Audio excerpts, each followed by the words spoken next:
सुमित्रा अपने पति माधव के साथ एक गांव में रहती थी। वह भगवान गणेश की एक बहुत बड़ी भक्त थी और निस्वार्थ भाव से भगवान गणेश की पूजा अर्चना किया करती थी। और उसका पति साहूकार के घर में एक नौकर था। वह साहूकार बड़ा ही खड़ूस और गुस्सैल स्वभाव का था। वह अपने नौकरों पर बड़ी सख्ती रखता था।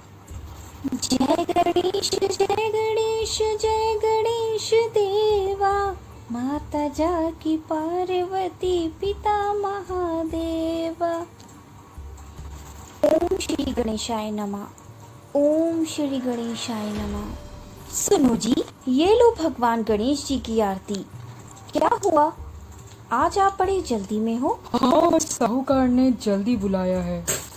कुछ दिनों में गणेश चतुर्थी का उत्सव आने वाला है, इसलिए वे अपनी हवेली पर 10 दिनों के लिए गणेश जी की स्थापना कर रहे हैं। बड़े ही धूमधाम से गणेश चतुर्थी की तैयारियां करवा रहे हैं। अब हमें रोज जल्दी जाना होगा। हाँ, गणपति बाप्पा, तो इस बार मेरा भी मन है भगवान गणेश जी की मूर्ति को स्थापित करने का, उनकी सेवा करूं और विधिवत उनका विसर्जन करूं। लेकिन इन सब में पैसे भी तो चाहिए। अरे, तुम चिंता क्यों करती हो? साहूकार के घर में जितना समय ज्यादा काम करूंगा, वे उतने पैसे ज्यादा बढ़ा कर देंगे। उन्हीं पैसों से हम पूजा सामग्री खरीद लेंगे। अच्छा, मैं जा रहा हूँ। माधव साहूकार के घर में काम पर चला जाता है। सभी नौकर काम पर लग जाते हैं। माधव भी भगवान गणेश के पंडाल बनाने के काम में लग जाता है। एक दिन एक नौकर पंडाल की रस्सी बांध रहा था। अचानक उसे बचाते हुए माधव के पैर में चोट लग जाती है। एक और काम बढ़ा दिया।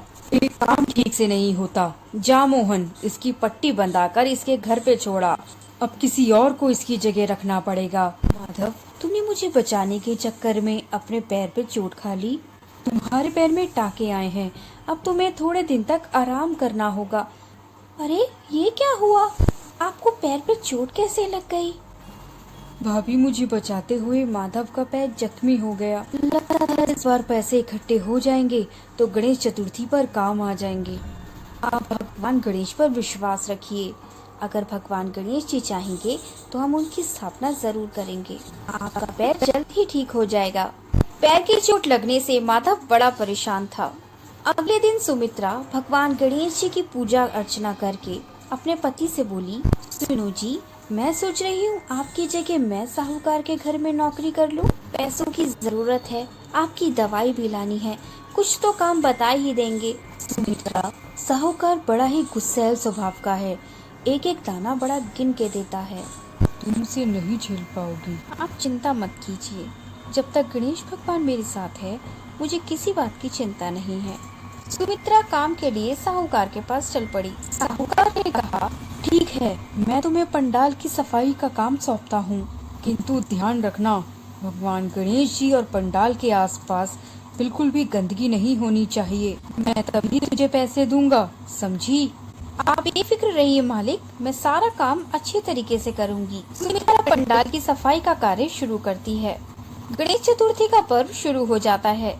लोगों की भीड़ साहूकार के घर में आना शुरू हो जाती है। सुमित्रा साहूकार से एक हफ्ते किए गए काम के पैसे मांगती है। अभी मैं जरा किसी जरूरी काम से बाहर जा रहा हूँ, तू कल आके ले लियो। सुबह मालिक, मुझे गणेश जी की मूर्ति लेनी है। भगवान गणेश जी के लिए पूजा सामग्री लेनी है। मैं अपने घर में गणेश जी स्थापित कर रही हूँ। अगर आप पैसे दे देते तो मेरा काम बन जाता। एक दिन की तो बात है, मुझे वापस अंदर जाना पड़ेगा। तुम अपना काम चला लो, कल ले लो ना। अरे मुरारी, तुम आओ आओ, तुम अपनी बहन से मिलो, मैं तुमसे आकर बात करता हूँ। जीजा जी, आपने गणेश जी का पंडाल तो बहुत अच्छा सजवाया है। पहले हम दर्शन करेंगे, फिर ही अंदर जाएंगे। हाँ हाँ, तुम पहले दर्शन कर लो। मुरारी साहूकार का साला है। वह गणेश चतुर्थी के पर्व के लिए यहाँ आया है। सुमित्रा घर वापस चली जाती है। उसका मन उदास था। सुमित्रा के पास पैसे नहीं थे। उसके पास 50 रुपए थे, जिससे उसने छोटी सी गणेश जी की मूर्ति ली। और उसके पास पैसे भी नहीं थे कि वो भगवान के लिए प्रसाद खरीद सके, इसीलिए वह भगवान के आगे चीनी रख देती है। सुमित्रा शाम की आरती कर रही होती है। तभी साहूकार पुलिस को लेकर उसके घर आता है। साहूकार कहता है, ये रही इंस्पेक्टर साहब जिसने पंडाल की दान पेटी में से पैसे चुराए हैं। कैसी बातें कर रहे हैं मालिक, मैंने कोई चोरी नहीं की, मेरा विश्वास कीजिए। हे गणेशा, मेरी मदद करो। मालिक, हम गरीब जरूर हैं किंतु चोरी नहीं कर सकते। मेरी पत्नी गणेश भगवान की बहुत बड़ी भक्त है, वह ऐसा घिनौना अपराध नहीं कर सकती। जीजा जी, ये गरीब लोग ऐसे ही होते हैं, साफ सफाई के चक्कर में हाथ साफ कर लेते हैं, छोड़ना गलत है। छोड़ कौन रहा है साले साहब, इंस्पेक्टर साहब इसे ले जाइए। सुमित्रा और माधव रोते रहे लेकिन किसी ने भी उनकी एक बात भी नहीं सुनी। सुमित्रा को पुलिस ने जेल में डाल दिया। माधव के पैर में चोट लगी थी, वह उसी अवस्था में पुलिस स्टेशन गया किंतु पुलिस ने उसे सुमित्रा से मिलने नहीं दिया। सुमित्रा भगवान गणेश का ध्यान करती है और माधव भी घर में भगवान गणेश जी की पूजा करता है। उनकी प्रार्थना भगवान गणेश तक पहुंच जाती है। भगवान गणेश अपने भक्त को दुखी देखकर क्रोधित हो जाते हैं और साहूकार के सपने में आकर उसे दर्शन देते हैं और उससे कहते हैं, उठो जयचंद, तुमने मेरी भक्त सुमित्रा पर जो इल्जाम लगाया है वह सरासर झूठ है। असली चोर मुरारी है। तुम अभी जाओ और मेरे भक्त को जेल से बाहर निकालो, नहीं तो मैं तुमसे क्रोधित हो जाऊंगा। जब साहूकार उठा तो वह बहुत डरा हुआ था, पसीने से लथपथ। सुबह भी हो चुकी थी। साहूकार ने कहा, हे भगवान गणेश, मुझसे बहुत बड़ी भूल हो गई, मुझे क्षमा कीजिए। साहूकार पुलिस स्टेशन जाता है और मुरारी की तरफ से गवाही भी देता है। पुलिस सुमित्रा को छोड़ देती है। साहूकार सुमित्रा से कहता है, तुम मुझे माफ कर दो, मैंने तुम पर चोरी का इल्जाम लगाया है। कल रात मेरे सपने में भगवान गणेश आए और उन्होंने मुझे सारा सच बताया। क्या भगवान गणेश मेरे लिए आए? आपकी लीला अपरंपार है प्रभु। सुमित्रा घर वापस जाती है। सुमित्रा को देखकर माधव रो पड़ता है। अगले दिन साहूकार सुमित्रा को उसकी मेहनत के पैसे देता है और फिर 10वें दिन भगवान गणेश जी का विसर्जन होता है और माधव का पैर भी ठीक हो जाता है।